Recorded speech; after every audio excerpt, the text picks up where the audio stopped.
We've been exploring the ash heap, uncovering the pre-war drama between the mining families and companies of Appalachia.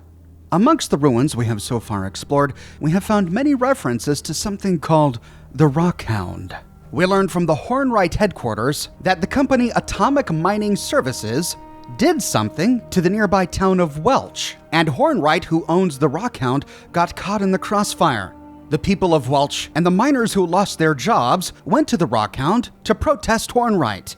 We learned from the Garahan mansion that one of the Garahan children responded to this incident by arriving at Rockhound with a minigun called Strikebreaker and opening fire upon the miners. It was only after this incident that the miners then opened fire, forcing the National Guard to return fire. So the Rockhound was the site of extreme pre-war agitation.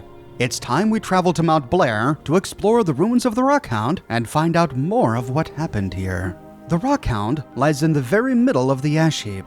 Surrounding it are well over a dozen abandoned mines, excavation shafts, and Hornwright air purifiers, all of which have interesting loot, safes, first aid kits, sometimes even power armor, but few of which have any relevant lore, holotapes, notes, or terminals. And so we'll focus our attention on the Rockhound itself, which lies at the top of Mount Blair.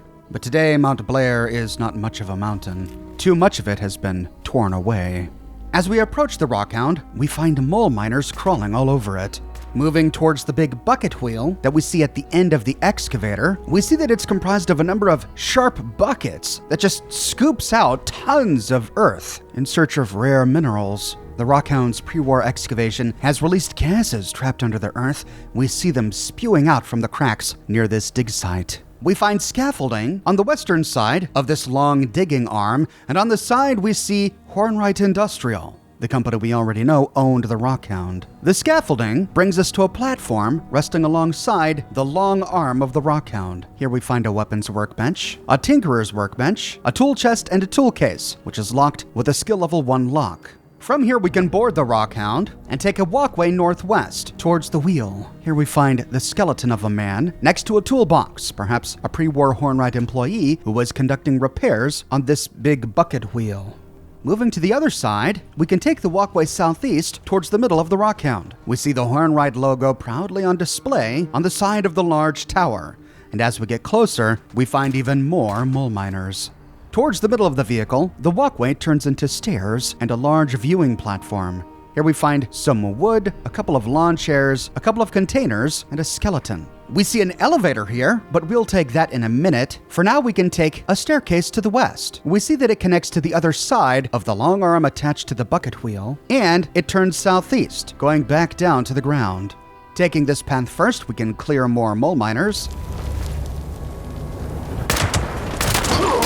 Near the bottom, we find a uniformed skeleton next to a skill level 2 locked wooden crate. Perhaps this is one of the members of the National Guard who came out to defend the Rockhound during the riots. From here, the scaffolding goes back up where we see a path leading to the southeastern end of Rockhound, but it also goes back down. Here we find a doorway leading inside the Rockhound and a staircase leading down to the ground, where we find a bunch of machinery, more human skeletons, military barricades, and a few more containers. We'll start by taking the door inside the Rockhound. We immediately arrive in a hallway. We can go right or left. Turning left for now, we round a corner to find some sort of control nook with nothing inside. We see windows leading to a reactor room, and then rounding yet another corner, we find a doorway to the left.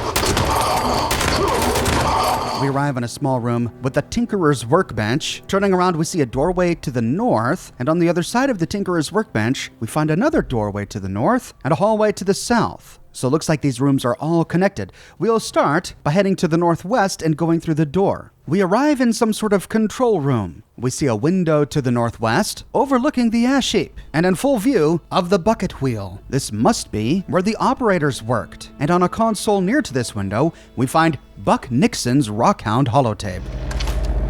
Oh boy! Well, I'm damn glad that headquarters upgraded the Rockhound's power system. Now that we have reactors installed, we can finally stop depending on the local power grid and diesel engines to keep this baby humming. I can't even count the number of times the machine stalled because of blackouts or the engines quit. Of course, working right next to 4 nuclear reactors isn't as cozy as it sounds. The engineers say those things are perfectly safe, but they aren't the ones that'll be vaporized after a meltdown. Still, those fat bonuses I've been getting on my paycheck are hard to ignore, so looks like I'll be staying for a while. Anyway, it's almost time for me to change out the ignition cores. I'll record more later if I have the time. So the Rockhound was previously operating on the local power grid, causing blackouts around the region. Now, that couldn't have made the locals happy. Looks like they recently switched to nuclear power, 4 reactors, Buck Nixon said, powered by something called an ignition core. We'll have to see if we can find those. Heading back up to the master console, we find a button, but the button isn't functioning. And left from this, we find a terminal, Rockhound Terminal 6. Copyright 2070, Hornwright Industrial, Rockhound Terminal 6 system status. In the first one, Reactor Technology, we see that we're locked out. Warning, you are not an authorized owner of the Mount Blair facility. If you believe you're receiving this message in error, please speak to your shift supervisor or contact maintenance.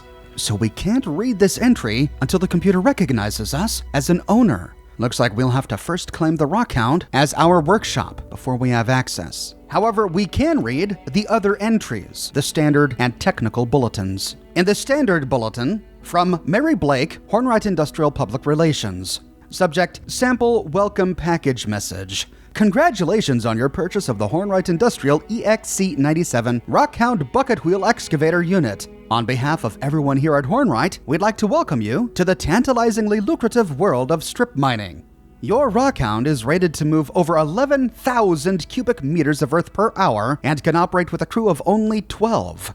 Each of the buckets on the massive cutting wheel are cast from solid black titanium, ensuring every cut will remain accurate and deep. If you have any questions, feel free to call our Rockhound technical team 24 hours a day, 7 days a week. Happy hunting, Daniel Hornwright, CEO of Hornwright Industrial. So Hornwright Industrial was creating this technology for other mining companies to purchase and use in their excavations. As this is the only unit we find in Appalachia, I think it's safe to assume that this may have been a prototype, owned and operated by Hornwright Industrial itself, as a way both to test their technology, demonstrate it to potential buyers, and make a profit off of whatever ore they uncover. In the next one, technical bulletin, from Don Mobley, lead tech Hornwright Industrial, severity green. Reports are surfacing that properly calibrated ignition cores are draining in 3 minutes. As a result, all reactors need to be adjusted from 2,200 MWE to 1,750 MWE. This will allow the ignition cores to remain in operation for a longer amount of time before replacement is required. We are working hard to increase efficiency, so please stay tuned. Don sent this message in response to a conversation he had with Penny Hornwright back at Hornwright Industrial. It was Penny who suggested that he dial it down from 2200 to 1750 MWE. She theorized at the time that this way, the Rockhound would get 1 hour per ignition core instead of 3 minutes, as Don was complaining. We'll have to see if this worked for them. In the next technical bulletin, from Don Mobley, severity red, we've had an emergency shutdown today on the Rockhound due to hydraulic fluid loss in the main drive shaft. We've traced the leak to some faulty seals on the main fluid reservoir. A standard safety check should have detected this issue before it became critical. There was over 6,000 gallons of fluid soaking into the ground, which nobody on the Mount Blair team seemed to notice. This is unacceptable. Seal replacement and tank refill should take approximately 2 days to fix. We'll be deducting downtime losses from your paychecks. Oh, that's draconian! So much for those fat bonuses, Buck. And in the final one, from Don Mobley, severity orange, due to increasing demand from headquarters, we are adding a third shift, 11 p.m. to 7 a.m. Full 24-hour operation of the Rockhound requires that the wheel buckets get changed every 3 days. Please adjust your schedules accordingly. Failure to comply will result in immediate termination as per Hornwright Employee Agreement R768-ALI-091-PRSN. We recall from Penny Hornwright's terminals at Hornwright Industrial that this message was sent by Don on October 12, 2077. the day the National Guard cleared the protesters from the Rockhound. The protesters couldn't figure out how the ignition cores worked, something Penny described as a blessing of proprietary technology. So they didn't do a whole lot of damage to the vehicle. But they did occupy the site for several days, which of course cut into Hornwright's profits. That's why Don put his staff into 24-hour shifts, to make up for the time they lost during the protests. Now we need to figure out how to access this last terminal entry. To do so, the computer needs to recognize us as an owner of the vehicle. From the control room, we can go down the eastern hallway, which we see connects to the hallway we saw on the eastern side of the Tinkerer's workbench. Continuing down this hallway, we see a doorway to the left which leads back outside, only this time to the scaffolding on the eastern side of the Rockhound. And from here we can begin to pick off the remaining enemies inhabiting the Rockhound. Looks like we have a few more left. To finish exploring the interior, we can go back inside and turn left. This path then turns right. The door to the left is blocked. The door to the right leads to our crew rec room. Here we find an icebox, a porta diner, where I can try my luck. No dice. There's a small kitchen, a few tables and stools to sit, and a ruined bunk room to the northeast. Here we find a skill level 2 locked locker. Next to this, another bunk room. This one's more intact. And to the left of this, one more, with a stim pack in a footlocker. There's a Nuka-Cola machine, which was tragically empty in my game, and a bathroom in the southwestern wall. Here we find a skeleton in the shower, but nothing else of interest. As we leave, we can ring a bell on a wall. Fun. And turning right completes our loop of this interior section. We find ourselves back in that hallway with the windows leading to the reactor and the doorway leading west to the scaffolding we used to enter it. So heading east, back to where we killed those mole miners, we can take the scaffolding to the top of the Rockhound. On the way we can loot a locker, and at the top of the staircase we find two paths. We can go north towards the elevator we saw earlier, or we can go south. This leads to a large platform where we find the workshop. But before we can claim it, we must finish clearing the workshop.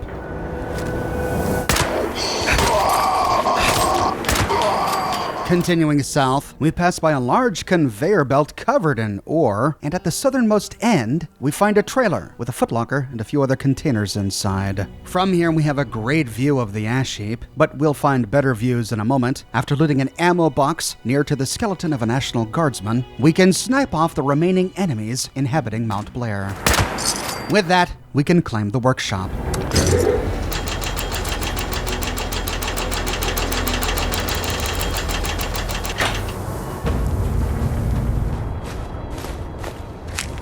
After setting up some defenses, we can head back into the control room. Now that we own this place, we should be able to access the terminal entry. Sure enough, we can now read the Reactor Technology terminal entry. Your Rockhound excavator is powered by 4 ignition reactors that utilize proprietary technology developed by our research team at Hornwright Industrial. These reactors use an ignition core refueling system that should ensure an endless supply of energy to keep your operation in business for years to come. Ignition cores can be purchased from our parts department, or you can construct them using the included blueprints that have been uploaded to your data device. And with that, we get the ignition core blueprints. We begin the quest Earth Mover, and we now have to bring this machine to life. But we also have to defend the Rockhound. Now that it is our workshop, we will be constantly attacked by enemies. This time, it was by a bunch of pre-war strike-breaking robots, the very kind the National Guard deployed to finally remove the protesters from the Rockhound before the war.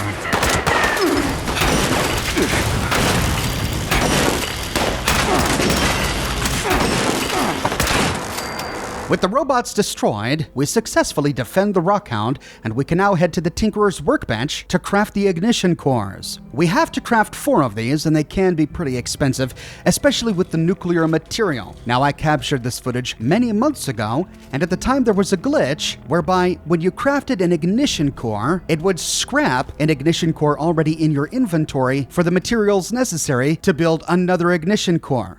In this way, you could never get 4 unless you dropped one each time you crafted one. At the time, I didn't know of this bug, so I ended up using all of my nuclear material, crafting, scrapping, and recrafting ignition cores. Thankfully, this has since been patched. We no longer have to worry about it. But at the time, I had to go off and find more nuclear material. With all 4 ignition cores crafted, we must now go outside and install them into the 4 nuclear reactors that Buck Nixon talked about in his holotape. To find the first, we head out the northeastern door and take the staircase all the way down to the ground. It's easy to find. It's this big red device on the cement platform at the end of the stairs. 1 down, 3 to go. The next one is just around the corner to the southwest. We find it resting on the same level on the southern side of the Rockhound. The next one is really close to this. We continue to follow the scaffolding to the southwest, round to the other side of the Rockhound, and we find the next one on its western side. The final one is on the southern side of the Rockhound. With all 4 ignition cores installed, we can head back to the control room and finally push the big red button.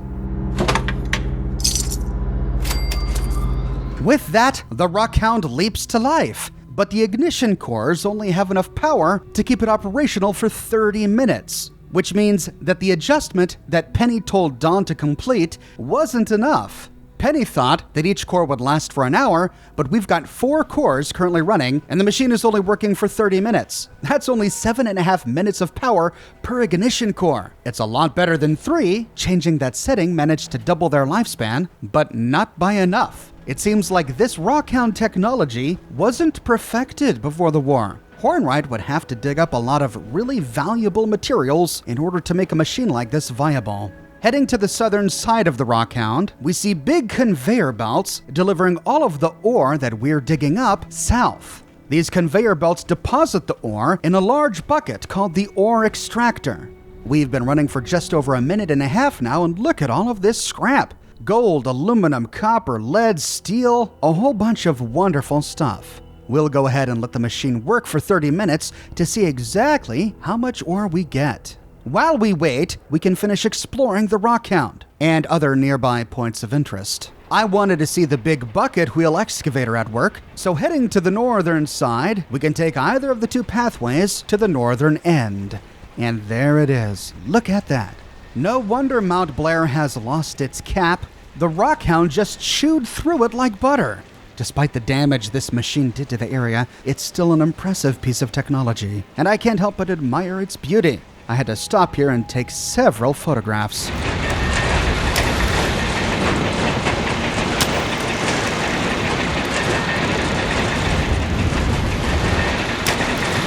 Then, we can head back towards the tower of the excavator and take the elevator. We find 2 different levels we can explore. We'll start by exploring the second level. On the second level, we find a bunch of machinery and a lot of pulleys and cables used to move the conveyor belts and operate the bucket wheel. Aside from a great view, here we find 1 tool chest, a Nuka-Cola cherry by a ladder, and that's about it. Next, we can take the elevator up to the 3rd level. And here we see a breathtaking view of the devastation done to the ash heap. The Rockhound spits gas and dust into the atmosphere, and we see other burning portions of the ash heap spewing even more toxins. And this thing worked for 24 hours a day. We see a few tables and chairs out here, 1 cooler, but not much loot. So, leaping down,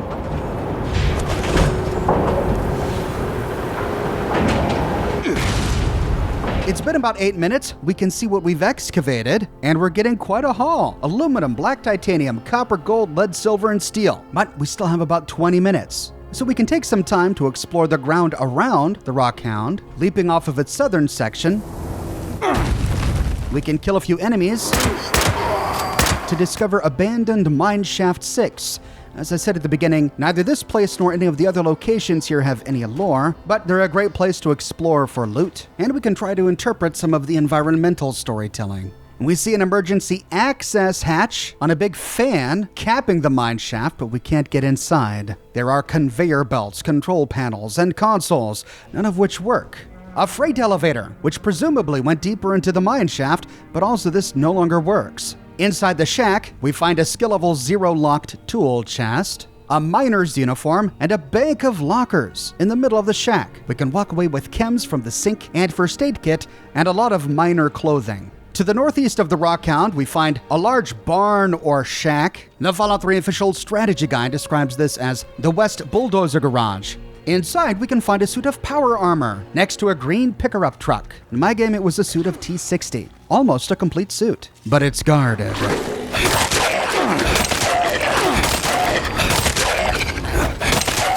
In the loft of the easternmost garage, we find a skill level 2 locked wooden crate and a dining area with lots of scrap.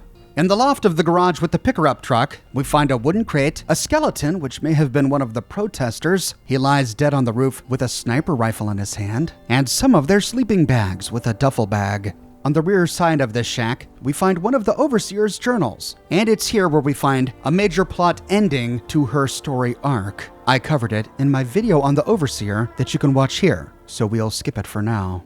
Here we find some of the trailer houses where employees worked and lived while on the job. The outhouses by the trailers are mostly empty. One has a stim pack. There is a grill by one of the trailers with a fish on a stick.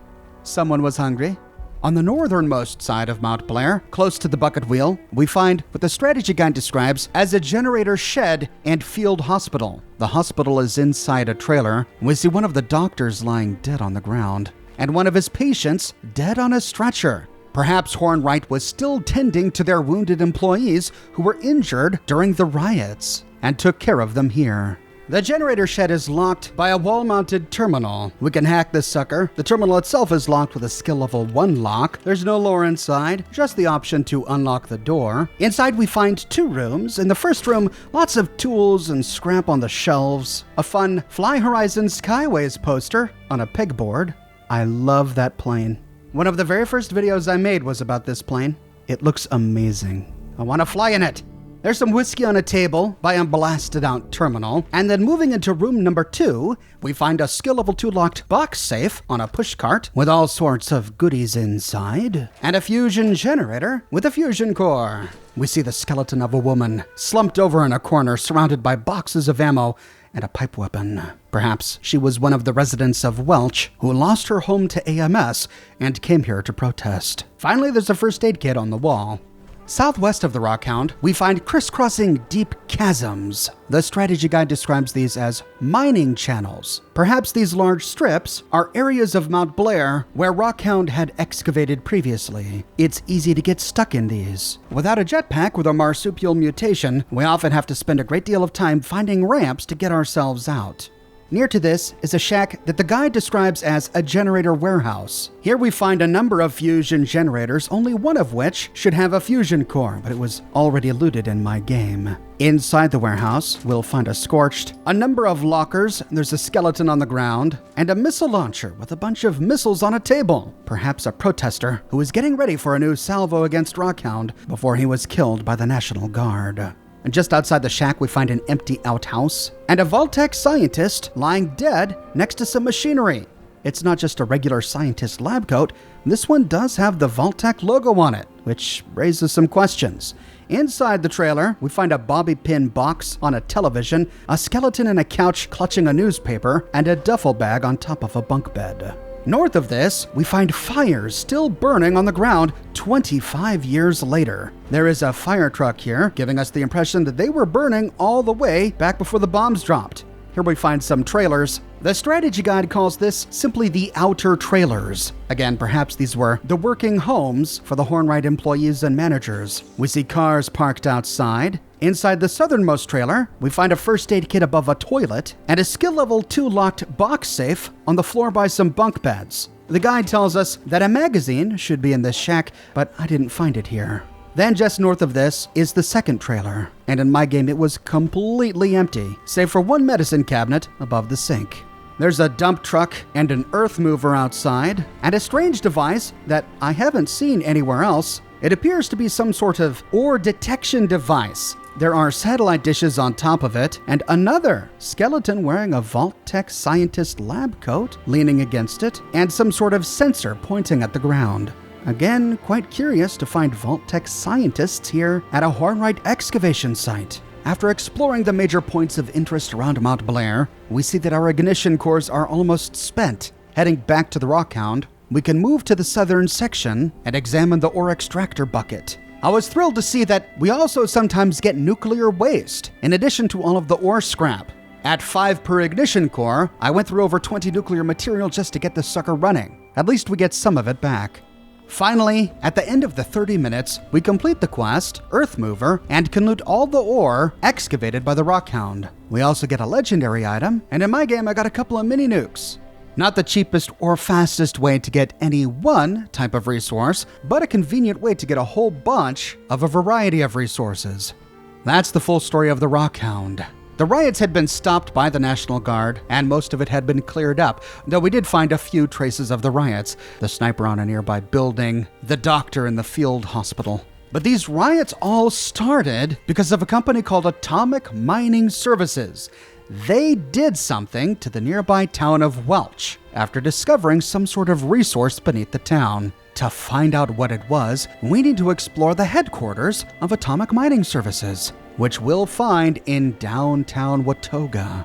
I publish new videos each and every week on my channel, so if you don't want to miss it, be sure to subscribe and to click that bell notification button. If you have and you still feel like you're missing out on YouTube notifications, consider following me on Twitter at Oxhorn. I update Twitter manually with every new piece of content that I publish. I have a shirt shop with completely unique designs that you can't find anywhere else. My designs come on shirts in a variety of men's, women's, and children's sizes, and in a wide array of colors. You can find them on other products as well, like smartphone cases, pillows, posters, mugs, stickers, prints, etc. So if interested, you can find a link to my shop in the description below, or you can click here. If you like what I do and you want to support me in a more personal way, consider becoming a patron on Patreon or a member here on YouTube. But more than anything, I'm just so glad you're here watching this video with me today. Thank you so much for watching, and I'll see you soon with more brand new videos.